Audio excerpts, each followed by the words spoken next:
저희 교회 장로님의 친구분이 텍사스에서 인턴 레지던트를 하고 시골의 아주 조그만 병원에서 펠로우를 하게 되셨다고 합니다. 근데 미국이 참 좋은 나라구나 라는 것을 알게 되셨대요. 동양의 한국에서 온 이 펠로우에게 백인 아주머니들이 매일 먹을 것을 가져다가 주었다라는 것입니다. 너무 행복했다고 합니다. 2년 동안 그런 일들이 거의 매일 일어났다라는 거예요. 얼마나 행복했겠어요. 악착같이 돈을 모아서 차를 사게 되었습니다. 옛날에 한국 사람들에게 꼭 타고 싶은 차가 있었다고 한다면 그것은 바로 캐딜락이었습니다. 1970년도 한국의 대통령이 탔던 차였거든요. 캐딜락을 사셨대요. 어떤 일이 벌어졌을까요?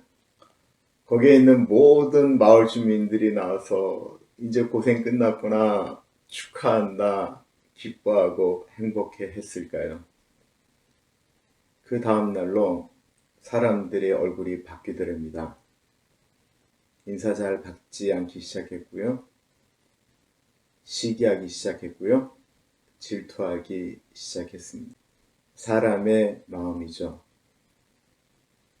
한국에서 우리보다 늦게 온 사람이 미국에 정착할 때 도와주셨을 것입니다. 그들이 어느 날 한참 후에 만났는데 본인보다 훨씬 잘 되어 있을 때 마음이 어떠세요? 우리는 상대적 발탈감이라는 이야기를 많이 합니다. 그 중에 가장 심한 것은 내가 있었던 곳에 다른 지역에서 온 사람이 나는 고생하고 고생해도 잘 안 되는데 그 사람은 뭐만 하면 잘 된다라는 것입니다. 창세기 26장에 나타난 사건들은요, 어떻게 보면 그랄 사람들의 상대적 박탈감을 이야기하고 있기도 합니다. 그런 편에서는 충분히 이해가 될 수 있는 거예요. 아브라함과 이삭과 야곱의 하나님이라고 이야기하는데요. 창세기에 가장 적은 분량이 나오는 것이 이삭입니다. 이삭에 대한 이야기만 나와 있는 장이 있는데 그게 딱 창세기 26장이에요. 지난번에 말씀드렸던 것처럼 흉년이 들자 그랄 땅으로 이삭이 이사를 오게 되죠.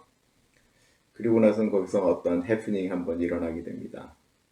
자기 아내를 누이 동생이라고 속였다가 드러나게 되면서 질책을 받죠. 그럼에도 불구하고 이삭이 농사를 졌는데 하나의 그냥 단편적인 과장법일 수도 있지만 100배의 축복을 얻었다라는 것입니다. 하나님이 하시면 100배가 아닌 1000배도 가능하죠. 그러자 그랄 왕 아비멜렉이 찾아옵니다. 좋은 말로 네가 이제 복 받았으니까 여기를 떠나라 하지만 신경질 나는 거예요.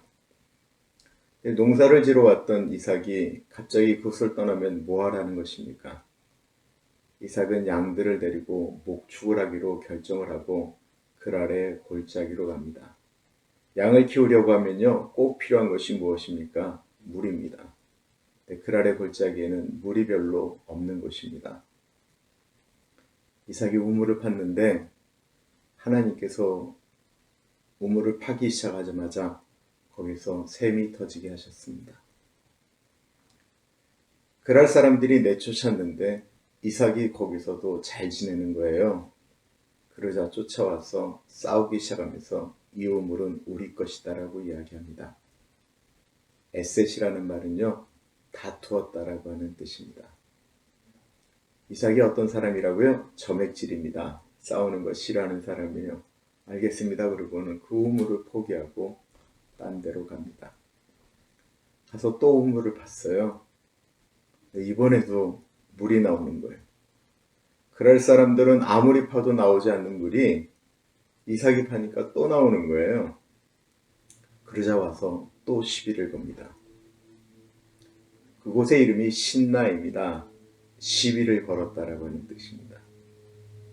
이번에도 이삭은 싸우지 않고 그곳을 비껴나갑니다. 이삭에게 있는 것은 엄밀한 의미에서 두려움입니다. 그가 한참을 가서 우물을 또 팠는데 이번에도 물이 나왔습니다. 그러자 더 이상 다툼이 그치게 되었습니다. 그럴 사람들도 미안한 거죠.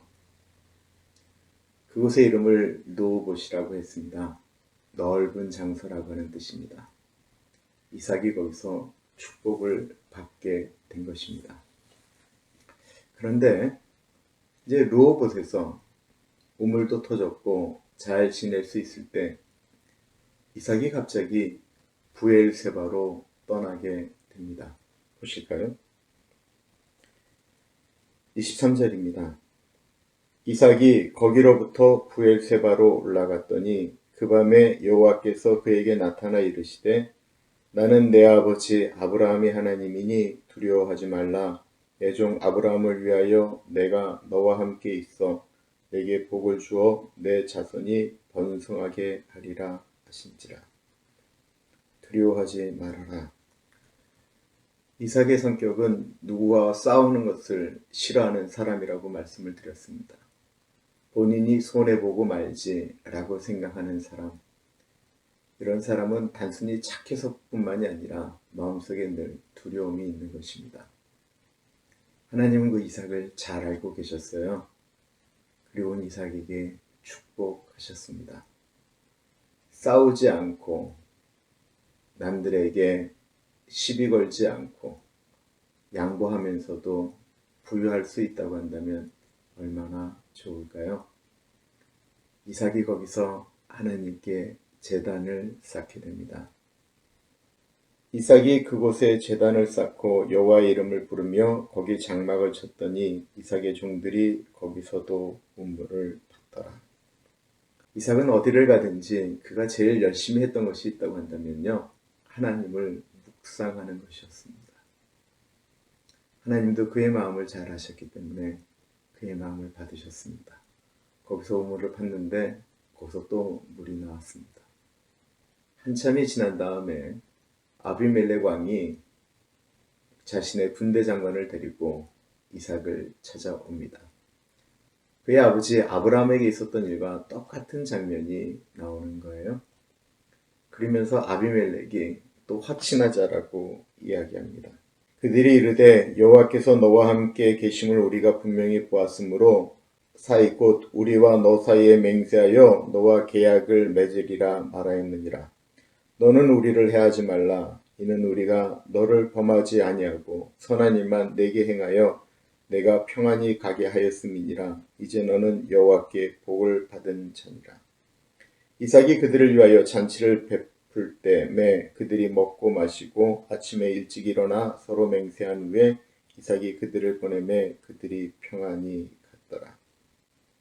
하나님의 사람이 하나님을 붙들고 살아갈 때 세상에 있는 사람들이 괴롭히다가 끝내는 하나님의 사람을 더 이상 괴롭히면 안 되겠구나 라고 생각하면서 손을 놓은 것과 마찬가지입니다. 예수 믿는 사람들이 꼭 힘을 써야 승리하는 것인가? 그렇지 않습니다. 기독교인의 승리는 낮아짐이었습니다. 섬김이었습니다. 어느 순간부터 교회가 너무 높아지려고 했던 것이 아닌가 생각되어집니다. 힘을 쓰려고 했고요. 다투려고 하였습니다. 다시 교회가 물리적으로 낮아지기 시작한 것은 사실입니다. 그러나 물리적으로 낮아진 것과 상관없이 우리는 원래 낮은 곳에 임하였어야 했습니다. 이삭에게 주신 축복은 그가 낮아졌기 때문에 그렇습니다. 하나님을 붙들고 다투지 않았기 때문에 그렇습니다. 빌립보서 2장은 이렇게 말씀하고 있습니다. 너희 안에 이 마음을 품으라. 곧 그리스도 예수의 마음이니 그는 근본 하나님과 본체이시나 하나님과 동등됨을 취할 것으로 여기지 아니하시고 오히려 자기를 비워 종의 형체 곧 사람의 모습으로 이 땅에 내려오셨다라고 말씀하고 있습니다.